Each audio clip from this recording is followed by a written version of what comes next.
On a voulu qu'il vienne dans les GG. On a fait GG du jour. Paul Amar, blessure, livre de souvenirs. On passe en revue la politique, l'audiovisuel, souvenirs très personnel aussi de la part de Paul Amar. Le livre est aux éditions Talendier. Alors on parlait du parcours journalistique de Paul, mais ces blessures, cette montée de l'antisémitisme, on en parlait cet été, ces manifestations parfois violentes à mort les Juifs dans les rues de Paris.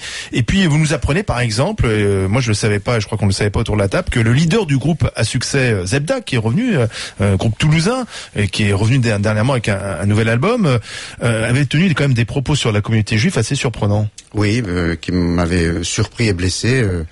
J'ai été élevé dans la haine de la communauté juive, j'ai pas envie de les connaître, voilà. Et j'étais d'autant plus blessé que quand j'étais à TF1, quand Étienne Moujotte m'avait confié une émission de débat Le Monde de Léa, j'avais choisi comme générique la musique de Zebda. Motivé, ouais. Donc c'est-à-dire que l'antisémitisme est aussi ancré chez des leaders d'opinion, que peuvent être par exemple des artistes. C'est la raison pour laquelle j'ai tenu à écrire ce livre, c'est que la situation d'aujourd'hui me renvoie à ma propre enfance, où on a été victime d'un double antisémitisme, un Pétain, je l'ai dit tout à l'heure, et un antisémitisme musulman pendant la guerre d'Algérie. Et j'ai oublié, alors ces blessures dont je parle ont été complètement cicatrisées. Mon adolescence et mes 20 ans, un bonheur immense, inouï, en France, inouï.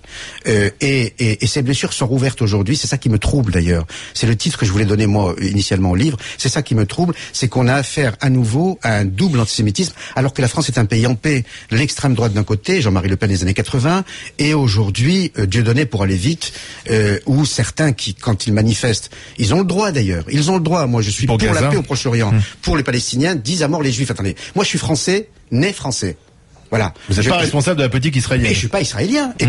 Et quand après la guerre d'indépendance, on a eu ce premier exil où mon père a dit on va aller là où on doit vivre, c'est la France. On n'est pas allé en Israël. Donc moi je refuse cet amalgame entre le Proche-Orient et ma condition à moi. Et en plus, je suis d'autant plus troublé et choqué que je l'ai dit, j'ai oublié que j'étais juif. Et d'abord dans ma posture professionnelle. Hein. Quand je vais dans les salons du livre, on me dit mais on ne savait pas que vous étiez juif. Mais non, parce que j'avais pas à le dire. Et aujourd'hui. Voilà, c'est une phrase de Sartre. Hein, si le juif n'existait pas, l'antisémite l'inventerait. Voilà. Jean-Marie Le Pen et Dieudonné, pour aller vite, nous ont réinventé. Mais oui, il y a même une alliance. Enfin, il y a même une alliance. Ils ont fini par se retrouver. Voilà, absolument objective. Comment vous réagissez au... Attends, Marianne Fille, attends. Une phrase. Non, vas-y, notez. Non, mais parce que Charles aime bien, en fait, me couper la parole. Mais est-ce que tu prends la parole tout le temps? Ah ben non, excuse-moi, depuis tout à l'heure, j'en ai pas placé une, hein, Charles. Bon, allez, c'est pas très intéressant. Non, mais bien sûr. Non, moi, ce que je voulais justement souligner, c'était cette alliance-là, non seulement objective, non seulement objective, mais même on les retrouve ensemble. Et enfin, c'est même troublant. De Dieudonné et de Jean-Marie Le Pen, qui est sur une inculture aussi de toute une population. Je peux vous raconter une histoire. Il y a juste avant les vacances, j'étais jeune, en tête-à-tête avec l'ambassadeur d'un pays arabe. Et il me donne une info que je répercute, comme j'ai plus de tribu, voilà, je vous la donne, hein. J'ai plus d'émission. Et il me dit la chose suivante. On parlait du score de Marine Le Pen, les 25%, les dernières élections, et c'est lui qui me l'apprend. Il me dit, est-ce que vous savez qu'il y a un mot d'ordre à circuler dans les cités des islamistes appelant à voter Le Pen? J'appelle, donc je suis sidéré, et lui, il est parfaitement informé. J'appelle un copain de SOS Racisme, qui connaît très bien les cités, et je lui raconte, il me dit oui, c'est une alliance objective, et il me dit, il y a même une expression qui est employée, ils appellent ça la théorie du chaos.